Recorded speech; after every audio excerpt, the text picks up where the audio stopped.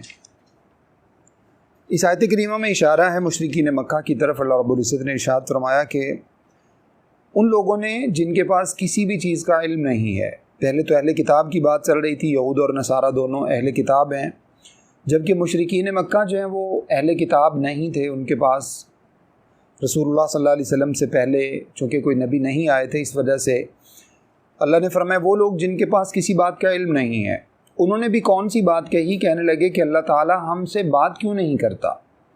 یعنی اگر اللہ تعالیٰ نے محمد صلی اللہ علیہ وسلم کو نبی بنا کر بھیجا ہے اور اس کا ہم سے مطالبہ ہے کہ ہم اللہ تعالیٰ پر اور اس کے بھیجے ہوئے نبی پر ایمان لائیں اور اس کی بھیجی ہوئی شریعت کو بطور دین کے مانیں، تو اللہ ڈائریکٹ آ کے ہم سے بات کیوں نہیں کرتا؟ یہ ایک چیلنج کے طور پر یہ بات ان لوگوں نے کہی۔ اور یا پھر کہنے لگے کہ کوئی بڑی نشانی ہمارے پاس کیوں نہیں آتی، جیسے پہلے جو لوگ تھے، پہلی امتوں کے لوگ جیسے نشانیاں طلب کرتے رہے، یہود و نصارہ بھی کرتے رہے، بنی اسرائیل کے لوگ بھی کرتے رہے۔ کسی نے کہا کہ اللہ تعالیٰ جو ہے نا وہ اگر یہاں سے اونٹنی نکل آئے تو ہم اس کے بعد ایمان لے آئیں گے، اور اس طرح کے مطالبات کرتے رہے۔ تو اللہ رب العزت نے فرمایا کہ اسی طرح کی باتیں پہلے لوگ بھی کرتے رہے ہیں جیسی یہ باتیں کر رہے ہیں، تو کیا ان کے دل آپس میں مشابہ ہو گئے ہیں؟ دوسری جگہ اللہ نے فرمایا سورہ زاریات میں ارشاد فرمایا تواصوا بہ بل ھم قوم طاغون، کیا وہ ان کو وصیت کر گئے تھے کہ ہم بھی اسی طرح کہتے تھے، تم بھی ایسے ہی کہنا؟ جب اللہ کا پیغام آیا ان انبیاء نے اپنی قوموں کو کہا تو انہوں نے جس طرح کے اعتراضات انہوں نے کیے اسی طرح کے اعتراضات یہ کر رہے ہیں۔ اصل بات کیا ہے، جب آپ کو کسی بھی دین کے سامنے جب آپ بے بس ہو جاتے ہیں، لاجواب ہو جاتے ہیں، جب آپ کے پاس کوئی دلیل نہیں بچتی، تو پھر آپ کیا کرتے ہیں؟ پھر آپ کسی اس طرح کی ضد کا سہارا لیتے ہیں، یعنی ایسی بات کرتے ہیں جس کا بظاہر وقوع ناممکن ہوتا ہے کہ اللہ تعالیٰ ہم سے بات کیوں نہیں کرتا، یا کوئی یہاں سے جو ہے وہ اونٹنی کیوں نہیں نکل آتی، یا کوئی اتنا بڑا کوئی معجزہ یہاں پر کیوں نظر نہیں آ جاتا۔ حالانکہ دیکھا جائے تو کیا قرآن پاک کم معجزہ ہے جو رسول اللہ صلی اللہ علیہ وسلم کو اللہ رب العزت نے عطا فرمایا؟ آپ صلی اللہ علیہ وسلم کی ذات بذات خود جو ایک معجزہ کی صورت ہے وہ کم معجزہ ہے؟ اس کے علاوہ جو بے شمار معجزات اللہ کے نبی صلی اللہ علیہ وسلم کے ہاتھ سے اللہ رب العزت نے ان کا صدور کروایا، تو کیا وہ معجزات کافی نہیں ہیں؟ جس کو ایمان لانا تھا وہ تو پہلی آواز پر ہی صداقت سمجھ کر صدیق اکبر رضی اللہ عنہ، علی رضی اللہ تعالیٰ عنہ، خدیجہ رضی اللہ عنہ، جن کو ایمان لانا تھا وہ تو پہلی آواز پر ہی لبیک کہا اور ایمان لے آئے۔ اور ان لوگوں کو اگر وہ سب کچھ نظر نہیں آیا تو اللہ رب العزت آسمان سے اتر کر ان سے بات بھی کریں تب بھی یہ نہیں مانیں گے۔ تو اللہ رب العزت نے ارشاد فرمایا لگتا ہے جیسے پہلے لوگ ان کو وصیت کر گئے تھے کہ ہم نے بھی اسی طرح کے اعتراضات کیے تھے اور اس کے بعد ہم ایمان نہیں لائے، تو تم بھی اسی طرح کے اعتراضات کرنا۔ تو فرمایا تشابہت قلوبہم، ان کے دل آپس میں بڑے مشابہ ہو گئے، بڑے ایک دوسرے کے ساتھ ملتے جلتے ہیں۔ اللہ نے فرمایا ہم نے تو یقین والوں کے لیے، جو لوگ یقین رکھتے ہیں ان کے لیے ہم نے نشانیاں بیان کر دی ہیں، اب جس کے جی میں آئے وہی پائے روشنی۔ ہم نے تو دل جلا کے سر عام رکھ دیا، مطلب یہ کہ نشانیاں ہم نے عربوں کے اعتبار سے قرآن مجید سب سے بڑا معجزہ تھا۔ آگے جا کر ہم معجزات کے متعلق تفصیلات پڑھیں گے سورہ آل عمران میں۔ عربوں کے اعتبار سے سب سے بڑا معجزہ جو اللہ رب العزت نے قرآن مجید کی صورت میں نازل فرمایا، کیونکہ عربی لوگ جو تھے ان کے نزدیک زبان دانی سب سے بڑا ہتھیار تھا۔ آج بھی آپ دیکھتے ہوں گے عرب لوگ جو ہیں وہ اسی وجہ سے باقی سب کو عجمی یعنی گنگے سمجھتے ہیں، کیونکہ وہ اپنی زبان کے اوپر فخر کرتے ہیں اور ان کے نزدیک جو ہے وہ زبان کی بڑی حیثیت ہے۔ اور رسول اللہ صلی اللہ علیہ وسلم کے بارے میں یہ بات وہ روز روشن کی طرح جانتے تھے کہ رسول اللہ صلی اللہ علیہ وسلم نے باقاعدہ کہیں سے کوئی اکیڈمک ایجوکیشن آپ صلی اللہ علیہ وسلم کے پاس موجود نہیں ہے، کسی کالج یونیورسٹی سے آپ صلی اللہ علیہ وسلم نے نہیں پڑھا، کسی استاد کے پاس نہیں پڑھا، کسی اتالیق کے پاس نہیں پڑھا۔ اس سب کے باوجود اتنا بڑا قرآن مجید جس کے اندر بے شمار واقعات ہیں، جس کے اندر بہت سے انبیاء کی مکمل جو ہے وہ ان کی زندگی کی سٹوری اور ان کی جو ہے وہ دعوت دینا اور اس کے بعد ان کی قوم کے انجام، یہ سب اللہ رب العزت نے بے شمار انبیاء کا وہ بیان کیا۔ اس کے اندر بے شمار احکامات ہیں، بے شمار اس کے اندر نواہی ہیں جن سے اللہ رب العزت نے منع کیا ہے، بے شمار اس کے اندر قصص ہیں، بے شمار اس کے اندر حکمتیں ہیں، اور یہ سب کچھ پھر اس کے اندر پیشین گوئیاں ہیں، قیامت کے متعلق حالات ہیں۔ یہ سب کچھ ایک ایسا شخص جس نے کسی کے پاس ایک لفظ تک نہ پڑھا ہو، جس کو اس معاشرے کے اعتبار سے اللہ رب العزت نے قرآن میں بھی بیان فرمایا کہ النبی الامی، یعنی جو امی نبی ہیں، امی کا مطلب یہ ہوتا ہے جس نے باقاعدہ کوئی رسمی تعلیم حاصل نہ کی ہو، ایک ایسا شخص جو ہے وہ کیسے اتنا بڑا قرآن مجید وہ بیان کر کے تمہارے سامنے رکھ سکتا ہے؟ اور پھر اللہ رب العزت نے چیلنج دیا کہ تم اس جیسی کوئی ایک صورت بنا کے لے آؤ، 10 آیتیں بنا کے لے آؤ، 10 صورتیں بنا کر لے آؤ، ایک آیت ہی بنا کر لے آؤ۔ اور پہلے پارے کے ابتدا میں ہم نے پڑھا کہ اللہ نے فرمایا کہ اگر تم نہیں کر سکے تو یاد رکھو ساری زندگی کر بھی نہیں سکو گے، تمہارے بس کی بات نہیں ہے۔ اس کی وجہ یہ ہے کہ اللہ کا کلام ہے اور اللہ کے سامنے کوئی ایک لفظ نہیں بنا سکتا اللہ رب العزت کے کلام کے مقابلے میں۔ تو یہی چیلنج، یہی معجزہ کافی تھا۔ اللہ نے فرمایا یہ نشانیاں ہم نے بیان کر دی ہیں، اگر کسی کو یقین رکھنا ہے تو کیا اس کے لیے یہ نشانیاں کم ہیں؟ اور جنہوں نے یقین رکھنا تھا، جنہوں نے ایمان لانا تھا، وہ بھی تو انہی نشانیوں کو دیکھ کر ایمان لائے تھے نا۔ اور جن کی عادت صرف کیڑے نکالنا ہوتی ہیں وہ کبھی بھی ایمان نہیں لاتے، وہ صرف اعتراضات ہی کرتے ہیں۔ تو اس وجہ سے اللہ رب العزت نے فرمایا ہم نے تو جو نشانیاں بیان کر دی ہیں یہ بہت ہیں، تمہارے کہنے پر اللہ آسمان سے اتر کر تم سے بات نہیں کریں گے، نہ تمہارے کہنے پر کوئی نیا معجزہ، کوئی نئی نشانی آئے گی۔ اور یہ ویسے بھی اللہ کا دستور ہے کہ جب اللہ کی طرف سے جب کسی قوم کے مطالبے پر کوئی معجزہ یا نشانی دکھائی جاتی ہے نا تو پھر اس کے بعد اللہ کا عذاب آتا ہے۔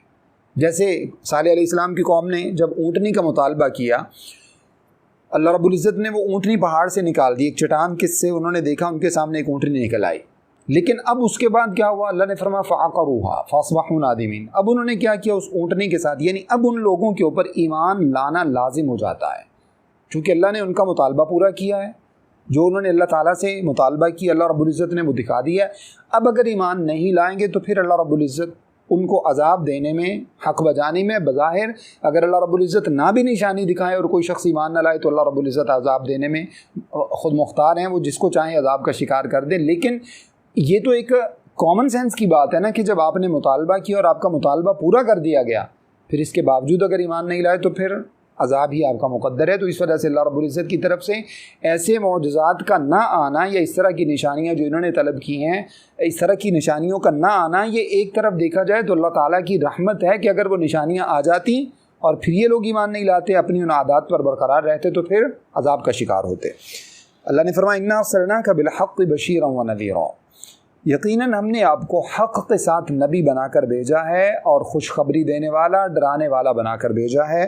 خوشخبریاں قیامت کے اعتبار سے مومنوں کے لیے اور ڈرانا ان لوگوں کے لیے جو اللہ تعالیٰ کے سامنے جو ہے وہ گناہ کے اوپر جرأت مندانہ اقدام کرتے ہیں، ان کو ڈرانے کے لیے تاکہ وہ ڈریں اللہ تعالیٰ کے عذابوں سے اور اس کے بعد اللہ تعالیٰ کے سامنے سرب سجود ہوں، توبہ کریں۔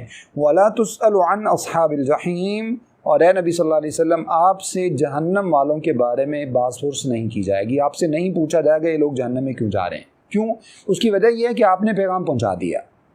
اب اس کے بعد ماننا یا نہ ماننا شعور ان کے پاس بھی موجود تھا، جو شعور اللہ رب العزت نے ایمان والوں کو عطا فرمایا ہے وہی شعور جو ایمان نہیں لائے ان کے پاس بھی موجود تھا۔ انہوں نے اپنا شعور اس کو استعمال کیا اور اس کو استعمال کرتے ہوئے مثبت وے میں اس کو استعمال کیا اور اللہ رب العزت پر ایمان لے آئے۔ اگر ان لوگوں نے استعمال نہیں کیا تو اس میں اللہ کا کوئی قصور نہیں ہے، اس میں آپ صلی اللہ علیہ وسلم کا کوئی قصور نہیں ہے۔ اس وجہ سے اگر یہ کل جہنم میں جائیں گے تو آپ سے نہیں پوچھا جائے گا، جیسے اللہ رب العزت نے دوسری آیت میں بھی کئی جگہوں پر یہ بات ارشاد فرمائی کہ نبی صلی اللہ علیہ وسلم آپ اپنے آپ کو ان لوگوں کے پیچھے ہلاکت میں مت ڈالیے، آپ ان لوگوں کے پیچھے اتنا زیادہ جو ہے نا وہ حریص ہونے کی کوشش نہیں کیجیے، بس آپ نے پیغام پہنچا دیے، لست علیہم بمسیطر، اب آپ ان کے اوپر دروغہ یا نگہبان مقرر نہیں کیے گئے کہ اب آپ ان کو زور زبردستی کے ساتھ جو ہے نا وہ جہنم سے نکال کر جنت کی طرف لے کر آئیں۔ آپ نے پیغام پہنچا دیا، اب اگر یہ نہیں مانتے تو پھر قیامت والے دن ہم ان سے نمٹ لیں گے۔ اس کے بعد ارشاد فرمایا وَلَن تَرْضَىٰ عَنْكَ الْيَهُودُ وَلَا النَّصَارَىٰ حَتَّىٰ تَتَّبِعَ مِلَّتَهُمْ، اور کسی بھی صورت میں آپ سے یہود اور نصارہ راضی نہیں ہو سکتے۔ لن ترضا، لفظ لن جو ہے یہ ہمیشہ عربی زبان کا اسلوب ہے جو یعنی پریزنٹ کے جو صیغے ہوتے ہیں، پریزنٹ کے اور فیوچر کے، پریزنٹ اور فیوچر کے صیغہ جو ہے وہ عربی زبان میں ایک ہی ہوتا ہے، اس کے اوپر لفظ لن کو داخل کیا جاتا ہے، اور جب یہ لفظ لن داخل ہو جائے تو یہ فیوچر کی نفی کر دیتا ہے۔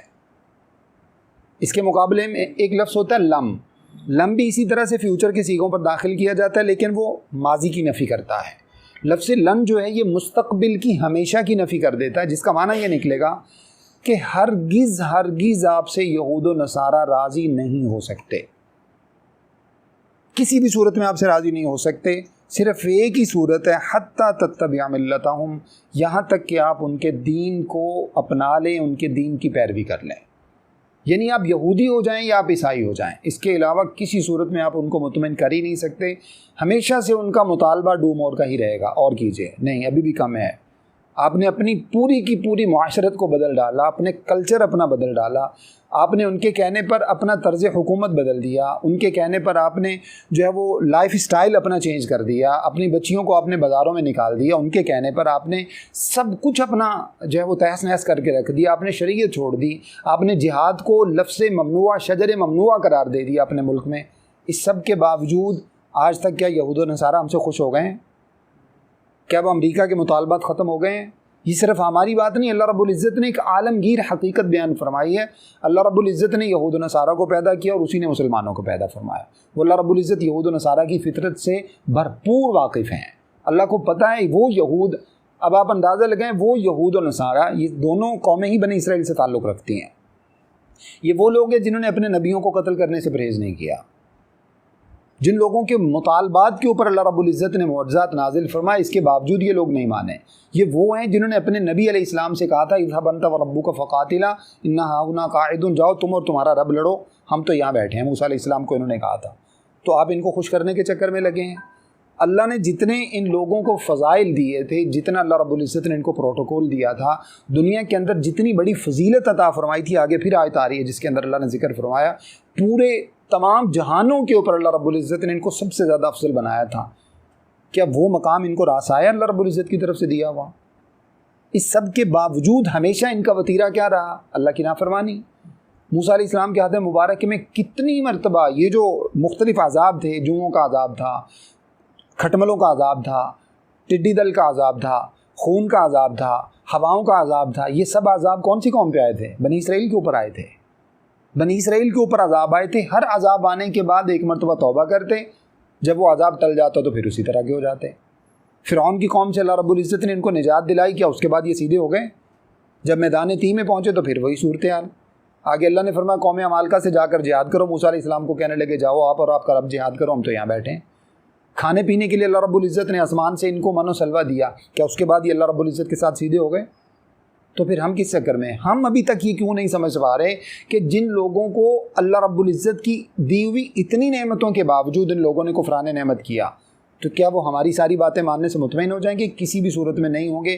صرف ایک ہی صورت ہے، یہودیت کا اعلان کر دیجئے، یہ اعلان کر دیجئے کہ آج کے بعد یہ اسلامی جمہوریہ پاکستان نہیں بلکہ یہ جو ہے وہ یہودی جمہوریہ پاکستان ہے، تو پھر شاید کوئی بات بن جائے، یا عیسائی جمہوریہ پاکستان کا اعلان کر دیجئے تو شاید پھر کوئی بات بن جائے، ورنہ ممکن نہیں ہے۔ یہ بات میری نہیں ہے، کسی عام آدمی کی نہیں ہے، اللہ رب العزت کی بات ہے۔ اس وجہ سے اس بات کے اوپر ہم سب کو ہوش کے ناخن لینے چاہیے، جہاں تک ہماری آواز پہنچتی ہو وہاں تک یہ آواز پہنچانی چاہیے کہ خدارا ان لوگوں کی پیروی چھوڑ کر اللہ کی پیروی میں آ جائیے۔ یہ لوگ آپ سے کبھی مطمئن نہیں ہو سکتے، نہ آپ ان کو خوش کر سکتے۔ یہ تو عام لوگوں کی بات ہے کہ آپ لوگوں کو خوش نہیں کر سکتے۔ چاہے جائے کہ یہود و نصارہ کی بات، اللہ نے فرمایا صرف ایک ہی صورت ہے، اپنا دین چھوڑ دو۔ دین چھوڑ دینے کا جس دن اعلان کر دو گے، ترکی آپ کے سامنے ہے۔ ترکی نے کیا کچھ کاوشیں اور کوششیں نہیں کی ہیں۔ مصطفیٰ کمال اتاترک ترک نے کہاں تک ترکی کو نہیں پہنچا دیا تھا، اور اس کے باوجود کیا انہوں نے یورپی یونین کی رکنیت دے دی تھی؟ اس کو نہیں دی۔ کسی صورت میں وہ آپ سے مطمئن نہیں ہو سکتے۔ وہ اسلام کے نام سے جو ان کو الرجی ہے، اسلام کے نام سے جو ان کو نفرت ہے، وہ آپ ان کے دل سے ختم نہیں کر سکتے۔ صرف ایک ہی صورت ہے کہ ان کے دین کو قبول کر لیں۔ آپ عیسائی ہو جائیں یا یہودی ہو جائیں تو پھر ٹھیک ہے، ورنہ کوئی صورت ممکن نہیں ہے۔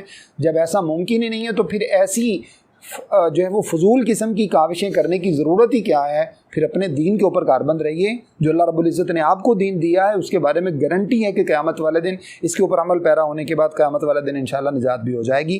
دنیا کے اندر بھی آرام و سکون ملے گا، دنیا کے اندر اللہ ترقی بھی عطا فرمائیں گے، پوری دنیا کے اوپر اللہ رب العزت تم لوگوں کا غلبہ بھی جو ہے وہ کروائیں گے، اور ساری دنیا کو تمہارے قدموں میں جھکائیں گے، اور قیامت والے دن اللہ رب العزت کامیاب بھی فرمائیں گے۔ ہر صورت میں نجات ہی نجات ہے دین اسلام کے اندر۔ تو پھر کوئی ضرورت نہیں ہے، جب ان لوگوں کے دین منسوخ ہو گئے تو پھر ہر شخص کو کیوں امریکہ کی پڑی ہے، ہر شخص کو کیوں یورپ کی پڑی ہے، ہر شخص کیوں وہیں جانا چاہتا ہے؟ اللہ رب العزت میں محفوظ فرمائیں۔ اللہ رب العزت نے فرمایا آپ ان کو خوش نہیں کر سکتے۔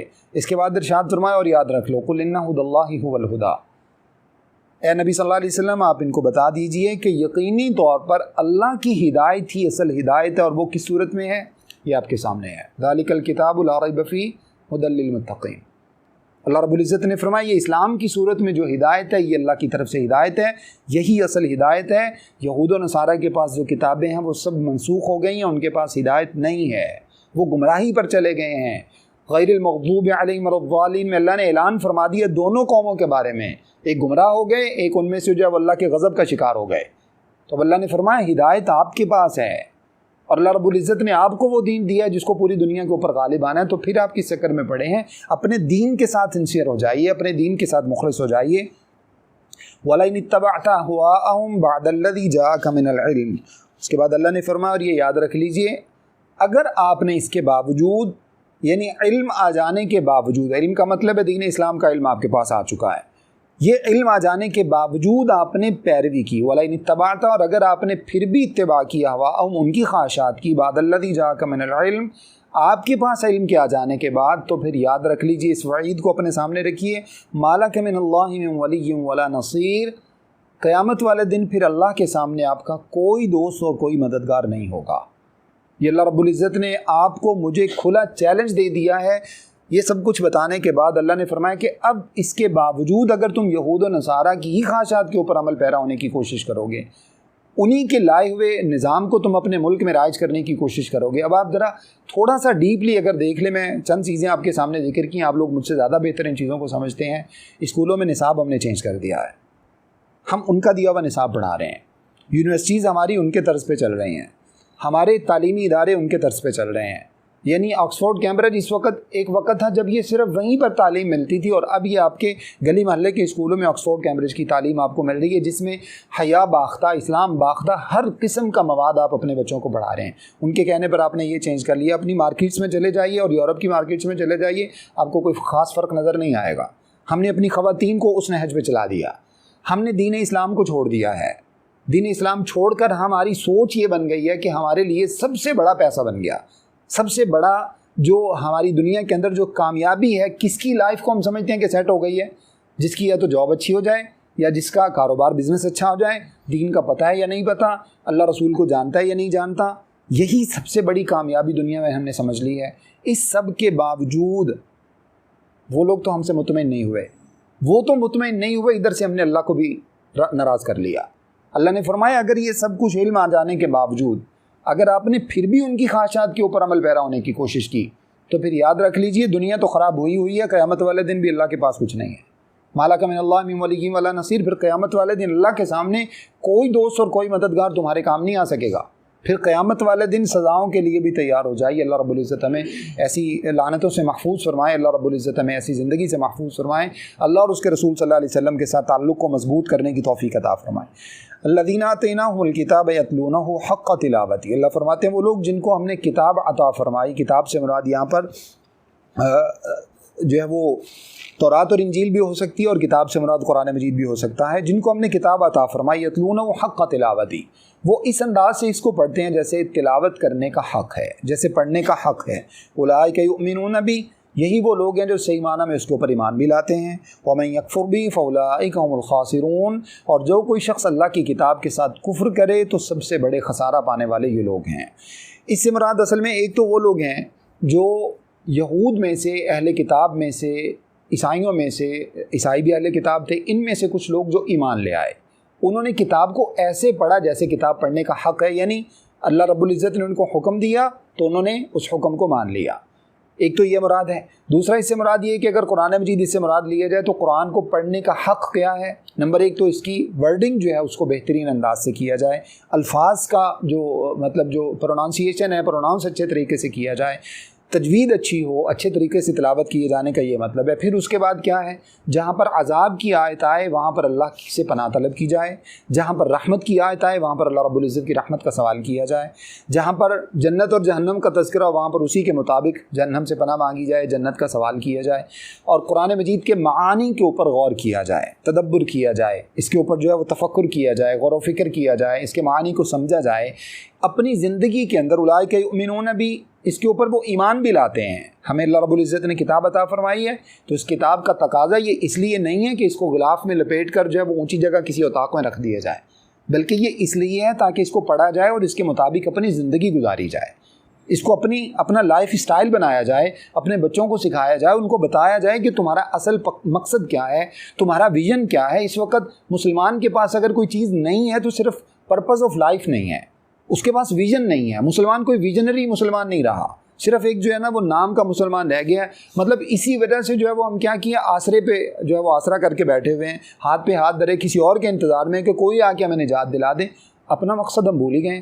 اگر اپنا مقصد آج بھی یاد آ جائے تو جہاد کا حکم میرے لیے اللہ رب العزت نے نازل کیا، آپ کے لیے نازل فرمایا، قرآن پاک کے احکامات اللہ تعالیٰ نے میرے اور آپ کے لیے نازل فرمائے ہیں، ہم ان کو آج سمجھنا شروع کر دیں۔ ان کو جو سب سے بڑی نفرت ہے، جیسے پیچھے ہم نے پچھلی آیتوں میں پڑھا، اللہ نے فرمایا کہ وہ تو کسی بھی صورت میں چاہتے ہیں کہ تمہیں اسلام سے منحرف کر دیں، تو ان کو اصل میں تمہارے اسلام سے ہی الرجی ہے۔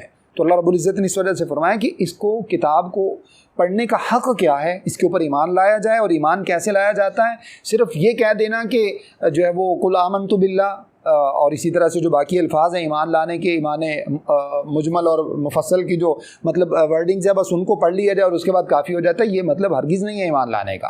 ایمان لانے کا مطلب یہ ہے کہ قرآن مجید کے مطابق اپنی زندگی گزاری جائے، حدیث کے مطابق اپنا، آپ کی تجارت اللہ کے رسول صلی اللہ علیہ وسلم کے بتائے ہوئے طریقے کے مطابق ہو، آپ کی جاب اس کے مطابق ہو، آپ کے معاملات اس کے مطابق ہوں، آپ کا رہن سہن اس کے مطابق ہو، آپ کی رشتہ داریاں اس کے مطابق ہوں، آپ کی زندگی، آپ کا اڑنا بچھونا، سونا جاگنا، آپ کے عادات و اطوار، یہ سب کچھ، لوگوں سے ملنا، آپ کے اخلاق، لوگوں کے ساتھ کس طرح سے پیش آنا، یہ سب چیزیں اللہ اور اس کے رسول صلی اللہ علیہ وسلم کے بتائے ہوئے طریقے کے مطابق، یعنی شریعت کے مطابق ہوں، یہی ایمان لانے کا مطلب ہے۔ اس انداز سے قرآن پاک پر ایمان لایا جاتا ہے۔ اور یقینی طور پر اب ہم الحمدللہ اتنا حصہ قرآن مجید کا جو سمجھ کر پڑھ چکے ہیں، اس سے پہلے ہم میں سے بہت سے لوگ ایسے ہیں جو سوچتے ہوں گے کہ یار پتہ نہیں دین اسلام، اس سے پہلے تو ہمیں پتہ ہی نہیں تھا کہ دین کیا ہوتا ہے۔ یعنی جب تک ہمیں قرآن مجید پڑھنے کا اتفاق نہیں ہوا، اللہ رب العزت نے موقع نہیں دیا، اس سے پہلے تو ہمیں یوں ہی لگتا ہے جیسے ہم جہالت میں ہی زندگی گزارتے رہے ساری۔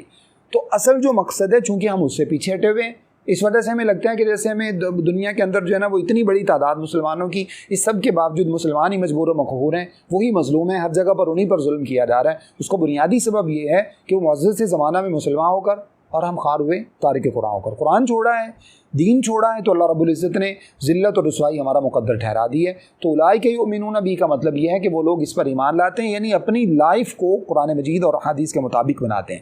ومن یکفر بھی، اور یاد رکھ لو کہ جو کوئی قرآن مجید کے ساتھ کفر کرتا ہے، فاولئک هم الخاسرون، تو یہی وہ لوگ ہیں جو کہ خسارہ پانے والے ہیں۔ یا بنی اسرائیل اذکروا نعمتی التی انعمت علیکم، اے بنی اسرائیل کے لوگوں یاد کرو ہماری ان نعمتوں کو جن کا پیچھے ہم تذکرہ پڑھ چکے ہیں، انعمت علیکم جو ہم نے تمہارے اوپر انعامات کیے، وانی فضلتکم علی العالمین، اور یقیناً میں نے تمہیں تمام جہانوں کے اوپر بہت بڑی فضیلت عطا فرمائی، واتقوا یوما لا تجزی نفس عن نفس شیئا، اور ڈرو اس دن سے جس دن کوئی جان کسی جان سے ایک ذرے کے برابر کوئی کفایت نہیں کر سکے گی، کچھ بھی کام نہیں آ سکے گا کوئی کسی کے، ولا يقبل منها عدل، اور نہ اس دن کسی سے کوئی بدلہ قبول کیا جائے گا، نہ کسی سے کوئی اس دن جو ہے وہ اس کے مقابلے میں کوئی چٹی قبول کی جائے گی، کوئی رشوت لی جائے گی، ولا تنفعها شفاعۃ، جس دن کسی کی کوئی سفارش کام نہیں آ سکے گی، ولا هم ينصرون، اور جس دن کوئی بھی مدد ان لوگوں کی نہیں کی جائے گی، بلکہ جو اعمال ہوں گے اعمال کے مطابق ہی ان کو بدلہ دیا جائے گا۔ تو اللہ رب العزت نے ارشاد فرمایا قیامت والا دن اس سے مراد ہے وہ دن جس دن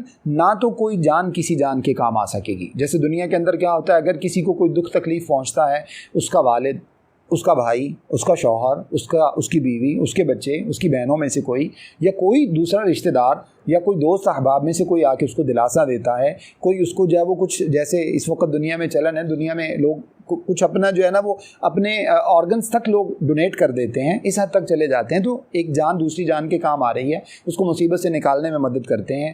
پھر کسی کو اگر فنانشلی کوئی کمی ہے تو اس کی وہ اس طرح سے اس کو ہیلپ آؤٹ کر دیا جاتا ہے، یا پھر کسی جگہ پر کسی کا کوئی کام رکا ہوا اور کسی کی وہاں پر سفارش چلتی ہے تو وہ سفارش کر دیتا ہے۔ اللہ نے فرمایا یہ سب کے سب دنیاوی سورسز ہیں جو دنیا میں ہی آپ کے مرنے کے ساتھ ہی ختم ہو جائیں گے۔ جب آپ قیامت والے دن اللہ رب العزت کے سامنے پہنچیں گے تو وہاں پر صرف اللہ کی مدد ہوگی، اللہ کی سفارش ہوگی، اور اللہ رب العزت کی ہی، اللہ تعالیٰ ہی کسی کے کام آئیں تو آ سکیں گے، ورنہ دنیاوی اعتبار سے جو معاملہ تم کرتے رہے ہو یہ قیامت والے دن تمہارے کام نہیں آ سکیں گے۔ تو اس وجہ سے ان تمام سورسز کو دنیا میں بھول کر، چھوڑ کر، اور ان پہ تکیہ کر کے نہ آنا۔ یہ سمجھ کے مت آنا کہ جو جیسے ہم دنیا میں اپنے کام نکلوا لیا کرتے تھے، جیسے کچھ لوگ ہوتے ہیں کبھی بھی وہ کسی قانون کی پاسداری نہیں کرتے اور ان کا کوئی بھی کام نہیں رکتا، دنیا کے اندر ایسا ہوتا ہے. لیکن قیامت والے دن صرف قانون کی ہی پاسداری ہوگی، وہاں پر قانون کا ہی جو ہے وہ عمل درآمد ہوگا، اور جو اللہ رب العزت کے قانون کے مطابق آیا ہوگا وہ چاہے غریب سے غریب تر کیوں نہ ہو، وہ امیر سے امیر تر کیوں نہ ہو، اسی کو وہی اس دن کرائٹیریا ہوگا، اسی کو اس دن پاس کیا جائے گا. اس کے علاوہ وہاں پر کوئی پاس نہیں ہو سکے گا. باقی وہ کتنے بھی بڑے سورسز والا دنیا کے اندر کتنا بھی بڑا بادشاہ ہی کیوں نہیں تھا، قیامت والے دن وہ فیل ہو جائے گا، کیونکہ اس کی کوئی سفارش، جیسے دنیا میں اس کے کام غلط طریقوں سے ہو جایا کرتے تھے، قیامت والے دن کوئی کام اس کا نہیں ہو سکے گا. یہ سب سے بڑی عدالت اللہ نے واضح طور پر یہ باتیں ارشاد فرما دی ہیں کہ یہ سب چیزیں تو قیامت والے دن کام نہیں آئیں گی. تو پھر کام کیا آئے گا؟ انسان کے اعمال. جیسے صحیح حدیث میں موجود ہے، اللہ کے نبی صلی اللہ علیہ وسلم نے ارشاد فرمایا کہ جب اذا مات الانسان، جب انسان مر جاتا ہے تو انسان کی 3 چیزیں انسان کا پیچھا کرتی ہیں. ایک انسان کے عیال، انسان کے رشتہ دار، ایک انسان کا مال، اور تیسرے نمبر پر انسان کے اعمال. فرمایا کہ یرجع اثنان، 2 چیزیں ان میں سے واپس آ جاتی ہیں. اور وہ 2 چیزیں کون سی ہیں؟ انسان کا مال اور انسان کے عیال، جب انسان کو دفن کر دیا جاتا ہے. وَيَبْقَى وَاحِدٌ، اور ایک چیز انسان کی باقی رہ جاتی ہے، وہ ہے انسان کے اعمال، اور وہی اعمال ہی قیامت والے دن کام آنے والے ہیں. باقی سب کچھ تو دنیا میں ہی رہ جاتا ہے. میرا خیال ہے بس یہیں تک کافی ہے. اللہ سے دعا ہے کہ جو کچھ میں نے آپ کے سامنے بیان کیا مجھے اور آپ سب کو سمجھنے، عمل کرنے اور آگے پہنچانے کی توفیق عطا فرمائیں. استغفر اللہ لی ولکم ولسائر المسلمین.